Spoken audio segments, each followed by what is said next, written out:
UG Now TV disclaimer.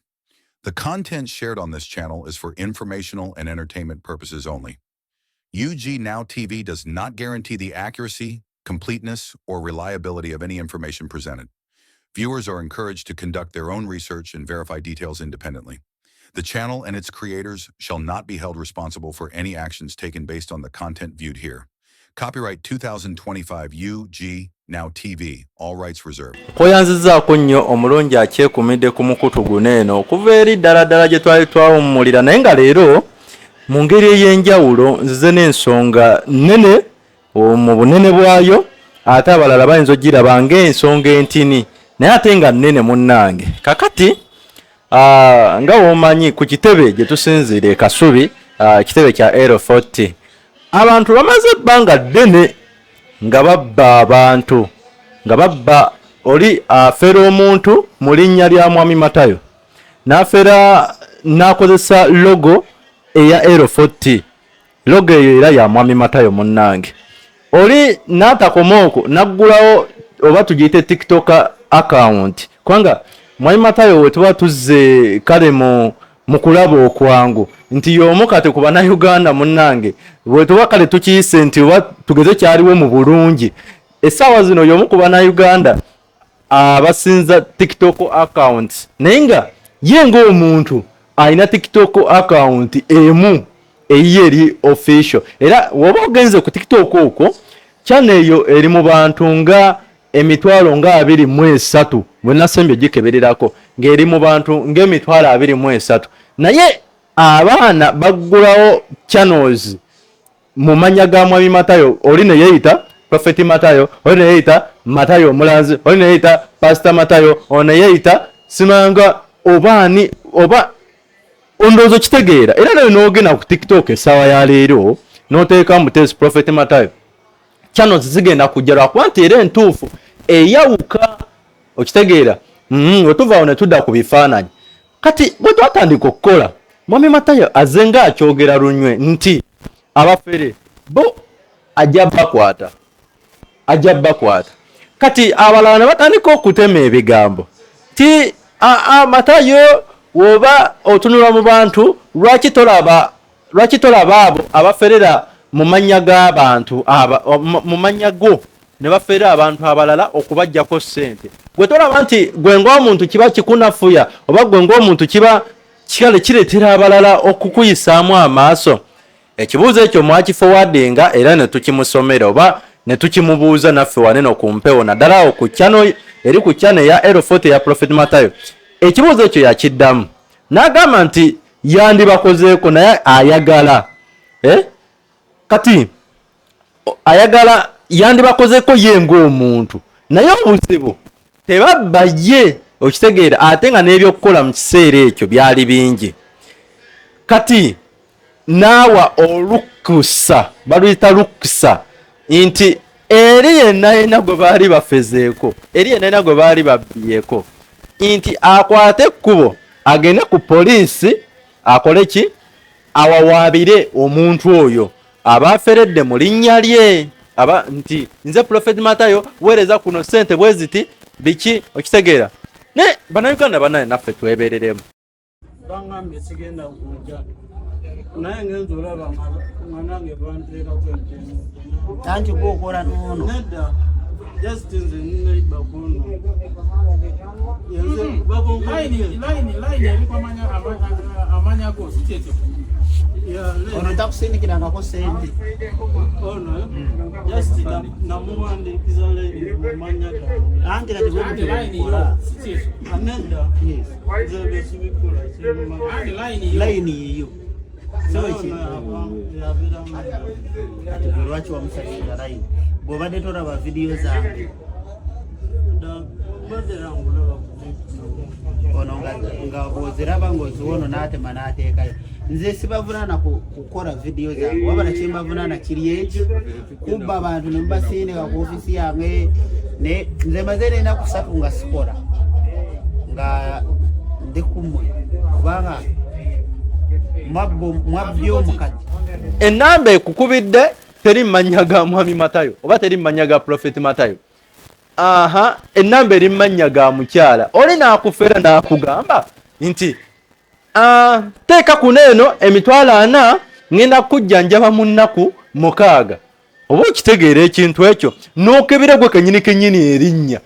mu butuufu ng'erinnya si lya mwami Matayo kyokka nga ffe tubeera eyo ku kitebe oba ku kitebe awo e Kasubi ne tukugamba nti ennamba zonna ezikola ku ofiisi eza mwami Matayo zibeera ziri mannya ge kubanga alina ndagamuntu musajja wa buvunaanyizibwa alina ofiisi namba asangibwa Kasubi abafere nawo baali baavaawo oba okubira omuntu kati nga bwakubwa essimu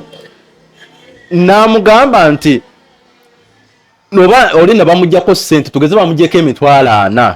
wamala omuggyako emitwalo 4 ate n'amala n'amugamba nti jangu ku ofiisi e Kasubi kana imagine nti jangu enkya ku ofiisi neteeka emitwalo 4 ku nnamba eno nga n'ennamba gy'otaddeko munnange si teri mannya ga mwami Matayo ebiseera nga zireeta mannya ga bakyala nti oba ono oba Sara nakaguzi oba ono naani naye nga mbugo oweereza Prophet Matayo n'oteekako emitwalo 8 okitegeera kati omaze okukola ekyo nga ate bakuyita ku ofiisi kati nze nange kankozesemu kasimple logic akatonotono nti wadde sinze omugezi ennyo ngenda kujja ku ofiisi nkulabe ate ngambye nkuweereze ssente emitwalo 8 kasooke nkubuuze ssente ezo zenkuweereza zo zaaki kubanga ekyo sikimanyiiko nnyo ku mwami Matayo ng'asaba abantu ssente ku ssimu nedda enteekateeka bweziri nti oli ali ewala asooteekako waneeno kye batera okugamba consultation fee nti njagala kuntunulamu ensonga yange bweti ne bweti n'oteekako consultation fee era ssente ezo zitabeera emitwalo 10 abantu obweraliikirivu bwaliwo emabegakaawo mwami Matayo yagenda we bamuyita emisiri okumutikkira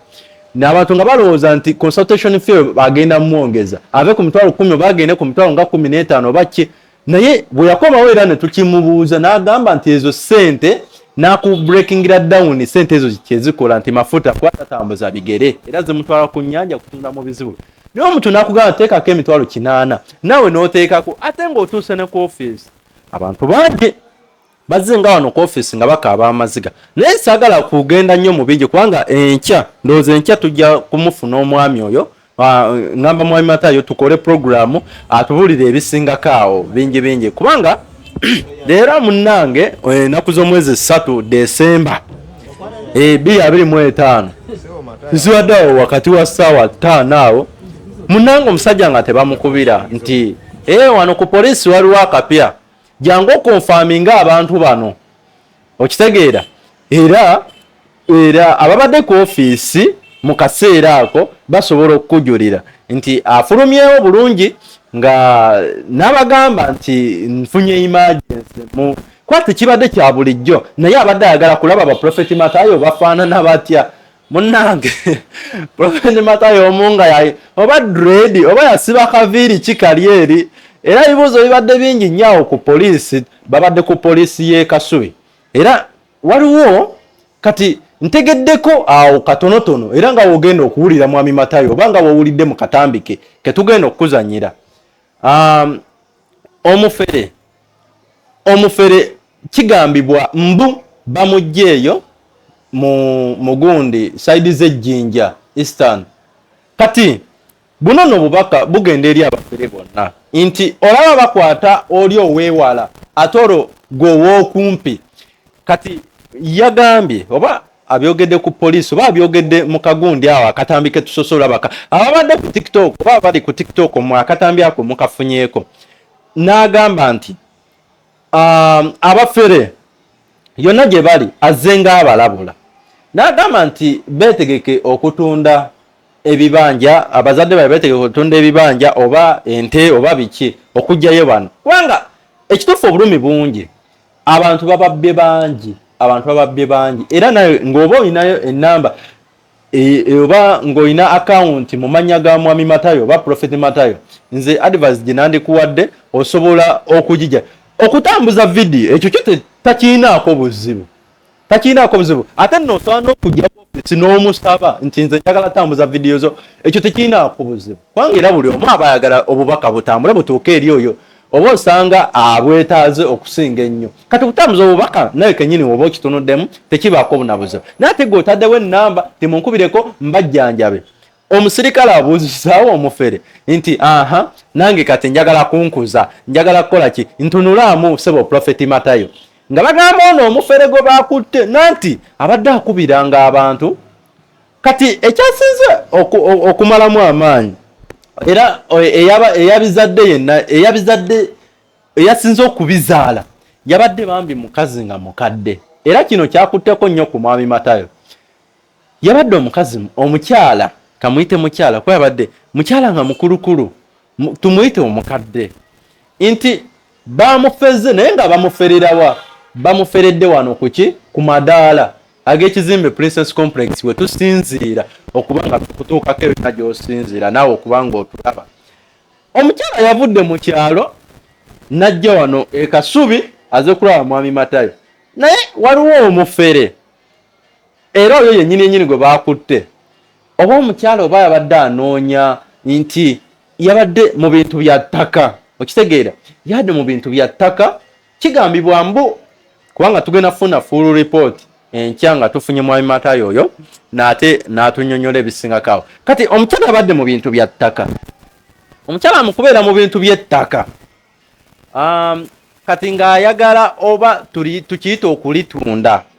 naye nga tayagala kugwa mu ngalo z'abafere bano ab'ettaka. Kati kyekyamuleese nti njagala ontunuulirire mwono noono abagamba nti basobola oba bagala kungulako oba balinga babloka nti bantunuuliremu ndabe ku bo omutuufu yaani. Kyekyadde kimuleese kuki ku ofiisi. Kakati atuuka ku madaala ku kizimbe ekya Princess Complex office we ziri e Kasubi bano be bakutte oli amukubira nti nvuddewoko siriiko ku ofiisi ngenze simu bakulaba minisitaani ati kati nga omanyi oli omufere alina engeri gy'abikolamu mwami Matayo jjukiramu bamaze ebbanga nga bamugoberera. Of course okukola kineeno obeerera ogoberera ng'omanyi ekituufu era ekigenda mu maaso. Kati omufere agamba omukadde bambi nvuddewoko ku ofiisi siriiwo ngenze kulaba minisita gundi mu ngeri bwetyo oba okitegeera nti sente ziteeke ku ssimu. Kati nsusunze neneebuuza ng'omuntu kati bwemba ngenda kuntunuuliriramu zino sente emitwalo 8 kubanga omukyala abadde agamba nti bamaze ebbanga nga boogereziganya n'oyo tuyise oba bamwese omulanzi Matayo oba Prophet Matayo nga bwe nkugambye nti details eno developing story nga woomanyi nti bangi be bafeze okitegeera. Kati emitwalo 8 ng'azitadde ku ssimu y'omufere amulagiridde ku ofiisi mbwate nvuddewokko. Bino tebituuse ku mukyalo ono abantu bangi bazenga bano beekyangira ku ofiisi okitegeera era mwami Matayo yavuze nga abagamba muteekeyo emisango kuki ku poliisi yajja kujja konfaminge kubanga bonna abamanyi naye ayagala gwe babbye era nawe oba oyina kuba sente gwaziweereza ennamba gwazirina mu ssimu yo wadde kale oziforwardinga naye gwe aweereza ne sente oba ne zi transaction IDs kati ayagala gwe abaavunaana kati naye awo wajja otandikira awo yabayita bannayuganda mwenna mumuyambeko naddala mmwe be babbye. Kakati ebisingako awo mbadde nsaba tubifuni enkya eno nga webali developing story kibadde kigambibwa mbu buli gwe baali babbye oba bayinza omuyita ajje alabe oba yene ennamba nga bwe nkugambye nti it is a developing story details tugenda zifuna ezisingako awo enkya ng'ennaku z'omwezi 4 December tujja kubeera ne mwami Matayo waneeno ayongere otutangazaamu naye for now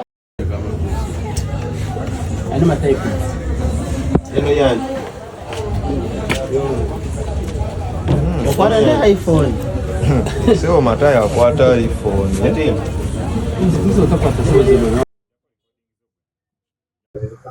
mwami Matayo tukulabyeko ku poliisi olunaku olwaleero obadde okimyayo ki? nze ngenzeyo waliwo abantu be baakute waliwo abantu abadde bacomplaining ennaku zino nti babafera abamu bajja ku ofisi yange so waliwo muzeeyi yawaaba ampise waliwo babadde batrafing babadde bakuteesa mbadde nze ngezeyo okuverifyinga kubanga badde alina okundaga so babakutte omuzeeyi ye yakutte bano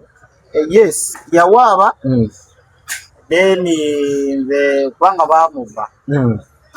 nga bagamba ajja wange ate nemabegawo